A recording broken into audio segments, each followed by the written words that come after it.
Welcome to This Explainer. Look, if you're working in disability, education, or allied health right now, you already know the landscape is shifting right under our feet, and you've probably felt those growing pains. Today, we're going to dive into the absolutely critical leap that experienced clinicians have to make. We're talking about bridging the gap between beautiful, neuroaffirming theory and the messy, highly complex systemic challenges we face out in the real world. So I want you to ask yourself, what happens when neuroaffirming theory crashes headfirst into a broken system? The reality is, just knowing the framework isn't enough when you're hitting brick walls every day. A lot of professionals deeply understand neuroaffirming practice when they're in a controlled one-on-one environment. But when you introduce compliance-focused schools, intensely overwhelmed family units, or strict funding guidelines, well, suddenly that beautiful theory can feel almost impossible to apply. And that tension is exactly what we're unpacking today. We call this friction the clinical ceiling.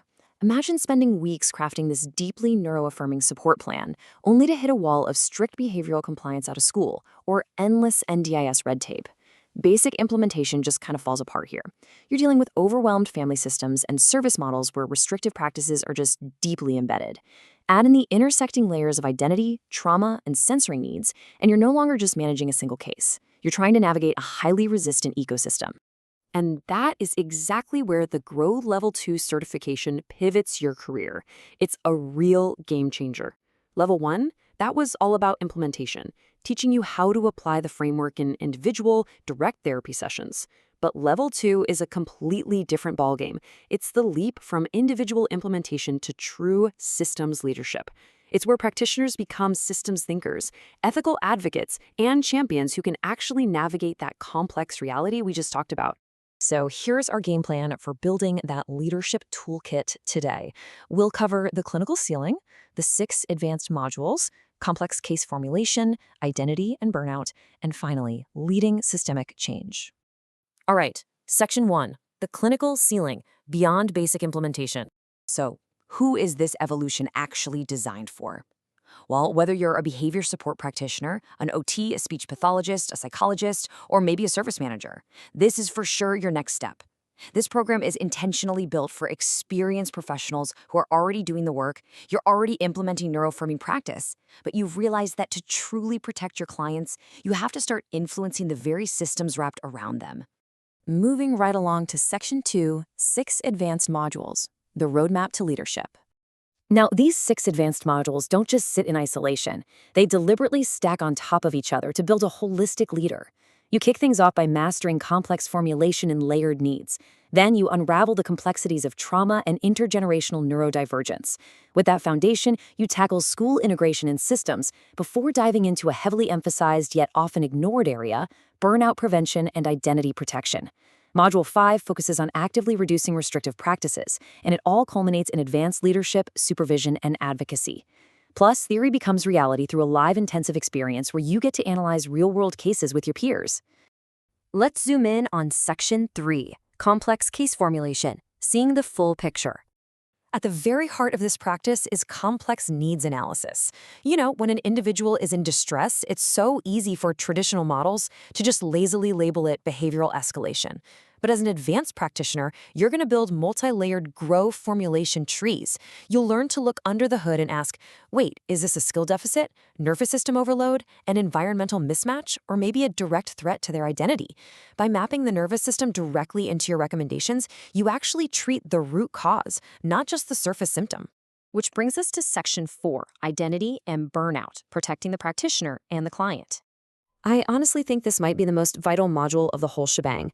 The burnout rate in allied health, it is literally staggering right now, and fighting non-affirming systems day in and day out takes a massive toll on you. Here, you get advanced strategies for navigating autistic burnout in clients while fiercely protecting your own identity and preventing practitioner burnout. We dive deep into things like identity erosion, creating psychological safety, and recovery mapping, because, let's be real, you simply cannot advocate for a client from an empty cup. There's this quote that really hits the nail on the head.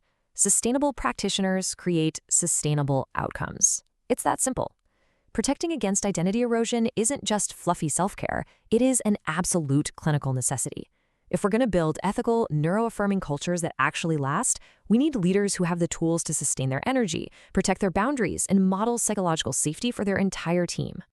All right, Section 5, leading systemic change, influence, and advocacy. Being a brilliant clinician behind closed doors is amazing, but systemic change requires scaling your impact. This is where you step up and lead. You'll build the advocacy skills to supervise level 1 practitioners, facilitate deep reflective practice, and confidently coach families and other professionals. You essentially become capable of resolving intervention disagreements within multidisciplinary teams. You become the architect of an ethical, neuroaffirming culture from the ground up.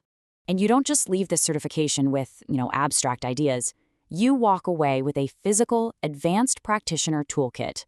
We're talking structured assets like a burnout risk mapping tool, systems mapping tools, formulation templates, and a restrictive practice risk identification tool. You get the immediate authority and the framework to start making structural, systemic changes in your organization the very next day. Unlike a lot of professional development where you just get a certificate for showing up, this Level 2 certification is rigorously assessed. You actually prove your capability through an advanced case study submission, a reflective practice journal, and a workplace implementation project. When you graduate as a systems-informed leader and an ethical advocate, someone who expertly balances NDIS compliance with human rights-based practice, that credential carries genuine industry weight. Think about where our industry is heading. The old days of strict compliance-based behavior support are ending. The future truly belongs to professionals who can bridge clinical evidence, lived experience, systems thinking, and ethical leadership. This certification transforms you into exactly that, the highly sought-after leader the sector is desperately searching for to guide this massive transition. So, I'll leave you with a deeply personal question. Are you ready to stop just surviving the system and start actually leading it? You already see the gaps. You know the neurodivergent community deserves better. Ask yourself if it's finally time to step out of the therapy room and into recognized leadership. Apply for the upcoming cohort because the system isn't going to change itself. It needs your voice. Thank you so much for joining me for this explainer. And hey, here's to making your next major professional leap.